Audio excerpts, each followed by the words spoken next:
Hi friends, எல்லோரும் எப்படி இருக்கிறீங்க? நாங்கள் ரொம்ப நல்லா இருக்கிறோம். டெல்லியில் வந்து பார்த்திங்கன்னா, நான் தனியாக இருக்கிறேன் அப்படின்னு சொல்லி ஒரு வீடியோ போட்டிருந்தேன். அதுக்கு நிறைய ஃப்ரெண்ட்ஸ் வந்து கமெண்ட் பண்ணியிருந்தீங்க. நீங்கள் வந்து குழந்தைங்க நல்லா பார்த்துக்கோங்க, அண்ணன் கால் பண்ணினா நாங்கள் கேட்டேன்னு சொல்லுங்கள், அப்புறம் வந்து கஷ்டப்படாதீங்க, டெல்லியில் வந்து மொழி தெரியாமல் இருக்கன்னா நீங்கள் வந்து அந்த அட்மாஸ்பியரை வந்து கொஞ்சம் அப்சர்வ் பண்ண கற்றுக்கோங்க. அதாவது சின்ன சின்ன பொருட்கள் வாங்குறதுக்கு கடைகளுக்கு போயிட்டு பொருட்கள் வாங்குங்க அப்படின்னு சொல்லி நிறைய விதமான எனக்கு ஒரு ஆறுதலான வார்த்தைகள் வந்து கொடுத்துருந்தீங்க. அவங்க எல்லாருக்கும் ரொம்ப ரொம்ப நன்றி. அந்த கமெண்டெல்லாம் பார்த்தோன்னே எனக்கு ரொம்பவே ஹாப்பியாக இருந்துச்சு. அதே டைமில் வந்து எனக்கு கொஞ்சம் வருத்தமாகவும் இருந்துச்சு. என்னன்னு கேட்டிங்கன்னா, போன யூனிட்டில் வந்து நடந்த ஒரு விஷயம் இந்த டைமில் நான் வந்து உங்கள் கூட நான் ஷேர் பண்ணுறேன். என்னென்னா, என் கூட பழகின ஒருத்தங்க தான் சொன்னது. அவங்க என்ன சொன்னாங்கன்னா, இப்போ நான் லவ் மேரேஜ் பண்ணுறதுனால எனக்கு பார்த்திங்கன்னா இந்த மாதிரி அக்கறையாக இல்லை எனக்கு என்ன பண்ணுறீங்க, எப்படி இருக்காங்க குழந்தைங்க, சேஃபாக இருங்க, நல்லா இருக்கிறீங்களா அப்படின்லாம் கேட்குறதுக்கு வந்து என் ஃபோனுக்கு வந்து கால் வராது. யாராவது கூட எனக்கு ஃபோன் பண்ணதே கிடையாது. என்னோட கூட பழகினவங்களுக்கு தெரியும் என் ஃபோனுக்கு ஒரு காலுமே வராது. ஏன்னா அந்த லவ் மேரேஜ் பண்ணதுனாலயா இல்லை நம்மளை யாருக்குமே பிடிக்கலையா அப்படின்னு தெரியல. அப்படி தான் என் கூட இருக்கவங்களுக்கு அது தெரியும். அப்போ வந்து ஒருத்தங்க சொன்னாங்க, உமா உன் ஃபோனுக்கு வந்து பார்த்தோன்னா எப்போவுமே கம்பெனி, அதாவது என்ன சொல்கிறது, நம்ம ஏர்டெல் கம்பெனி, ஏர்செல் கம்பெனி அப்படி சொல்லி கம்பெனி கால் மட்டும்தான் வரும், வேறு யார் உனக்கு கால் பண்ண போகிறா அப்படின்னு சொன்னாங்க. என் ஹஸ்பண்டை தவிர்த்து எனக்கு வேறு யாருமே கால் பண்ண மாட்டாங்க. அதாவது என் ஹஸ்பண்ட் என் கூட இருக்கும்போது வந்து ஏதாவது வாங்கிட்டு வாங்க, அது வாங்கிட்டு வாங்க, இது வாங்கிட்டு வாங்க அப்படின்னு சொல்கிறதுக்கு மட்டும் நான் கால் பண்ணுவேன். அதே மாதிரி அவர் வேறு எதாவது வேணுமா, குழந்தைங்களுக்கு வேணுமான்னு கேட்க மட்டும் கால் பண்ணுவார். மற்றபடி என்னோடய ஃபோன் ஹிஸ்ட்ரி எடுத்து பார்த்தோம் அப்படின்னா வந்து அவங்க சொன்ன மாதிரியே கம்பெனி கால் அந்த மாதிரி தான் இருக்கும். நான் அதுக்காக அவங்கள தப்பாக சொல்லலை. அவங்க சொன்னது உண்மை தான். உங்களுக்கு யார் இருக்கா, உங்களுக்கு யார் கேட்பா, உங்களை விசாரிக்க யாருமே ஃபோன் பண்ண மாட்டாங்க அப்படிங்கிற மாதிரி தான் அவங்க சொன்னாங்க. ஆக்சுவலி அவங்கள சொல்லி தப்பு இல்லை. ஏன்னா என் கூட இருக்கிறவங்களுக்கு நான் ஏதாவது ஒன்று, யாராவது என்னை விசாரித்து என்னை கேட்டு நல்லா இருக்கீங்களான்னு சொல்லி கேட்டால் தானே அவங்களுக்கு தெரியும். என்னை பற்றி தான் அவங்களுக்கு தெரியுமே, எனக்கு கால் எதுவும் வராது அப்படின்னு சொல்லி. அதனால் வந்து அவங்க சொன்னாங்க. என்ன ஒரு விஷயம்னா, அது அது வந்து பார்த்திங்கன்னா எனக்கு ரொம்பவே ஒரு மன கஷ்டமாக இருந்துச்சு. எனக்கு வந்து எப்படி சொல்கிறது, கேட்குறதுக்கு யாருமே இல்லையே அப்படின்னு சொல்லி. அதாவது நான் நினச்சேன்னு வச்சுக்கோங்களேன், எனக்கு யாருமே ஃபோன் பண்ண மாட்டாங்க. நானாக வந்து யாருக்காவது ஏதாவது ஒரு விஷயம் அப்படின்னா கூட நானாக ஃபோன் பண்ணி தான் பேசணும். இது வரைக்கும் ஆச்சுங்க. என்னோடய ஃப்ரெண்டு இல்லை எனக்கு தெரிஞ்சவங்க, சொந்தக்காரங்க யாருமே எனக்கு ஃபோன் பண்ணி எப்படி இருக்க, குழந்தைங்க எப்படி இருக்காங்க அப்படின்னு எனக்கு கேட்டதே கிடையாது. ஏதாவது ஒரு தேவை, எனக்கு ஏதாவது மனசு விட்டு பேசணும் அப்படின்னு சொன்னால் மட்டும்தான் நான் வந்து யோசிப்பேன் கால் பண்ணுறதுக்கு. இவங்க கால் பண்ணால் இப்போ கரெக்டாக இருக்குமா, யாருக்கிட்டையாவது ஷேர் பண்ணணும் அப்படின்னு சொல்லி யோசிச்சுட்டே இருப்பேன். அப்போ நான் நிறைய தடவை வந்து கால் பண்ணவே மாட்டேன். ஒன்லி என்னோடய கால் ஹிஸ்ட்ரியில் பார்த்தாலே என் ஹஸ்பண்டுக்கு மட்டும்தான் காலிங், போகிறது வர்றது எல்லா காலிங், இன்கமிங் அவுட் கோயிங் எல்லாமே அவர் மட்டும்தான். இதுதான் வந்து என்னோடய லைஃப் சிம்பிளாக சொல்லப்போனால்.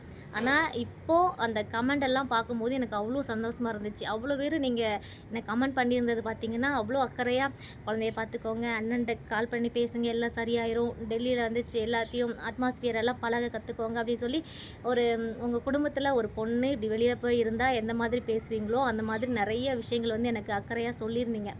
அதுக்கு நான் ரொம்ப ரொம்ப நன்றி சொல்லிக்கிறேங்க.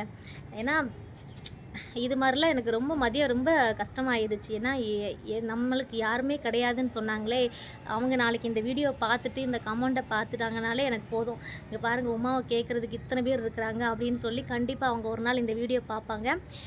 எனக்கு கேட்குறதுக்கு இத்தனை உறவுகள் கிடச்சிருக்கீங்க அப்படின்னு சொல்லி ரொம்ப சந்தோஷமாக இருக்குதுங்க.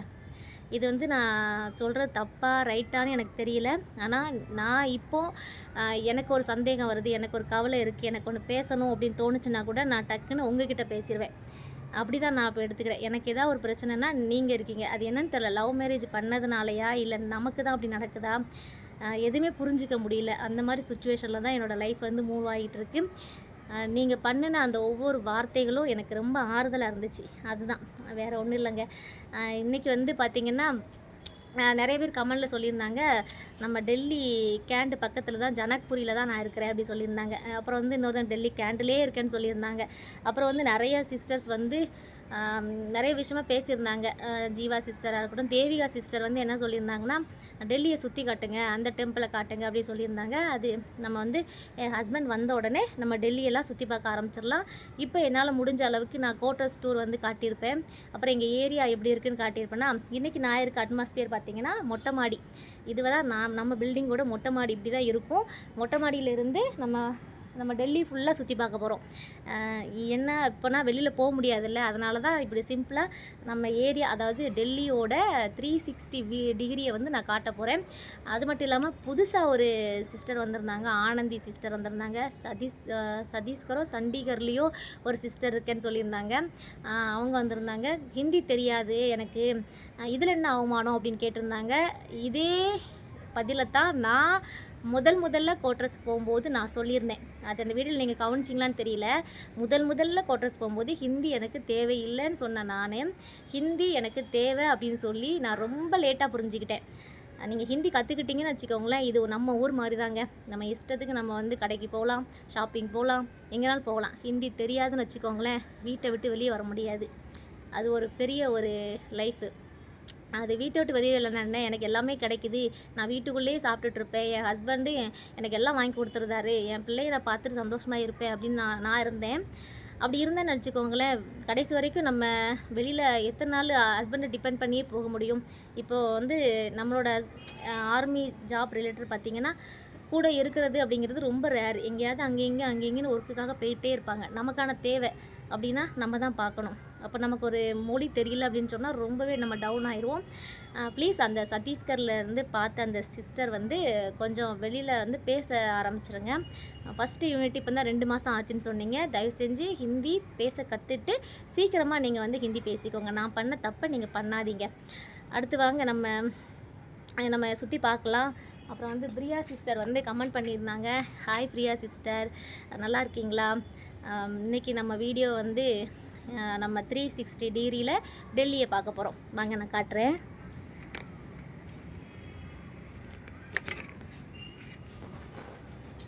ஆக்சுவலி இந்த பிளேஸை பற்றி நான் சொல்லி ஆகணும்.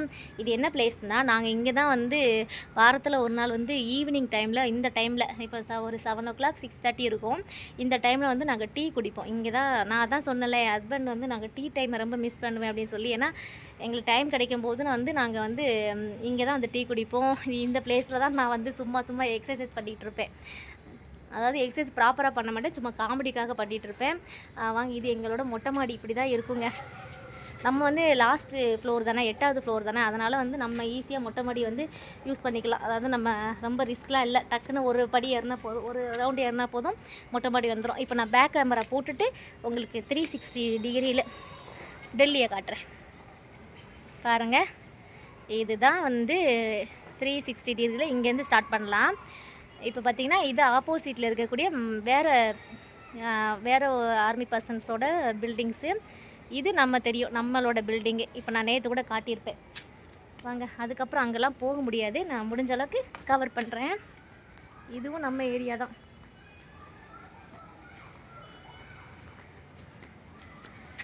இந்த பக்கம் தான் நம்ம பால்கனி. இப்போ எப்படின்னா ஈவினிங் நம்ம வீட்டில் வந்து நிலாச்சோறில் நாங்கள் சாப்பிட்ருக்கோம் இங்கே டெல்லியில்.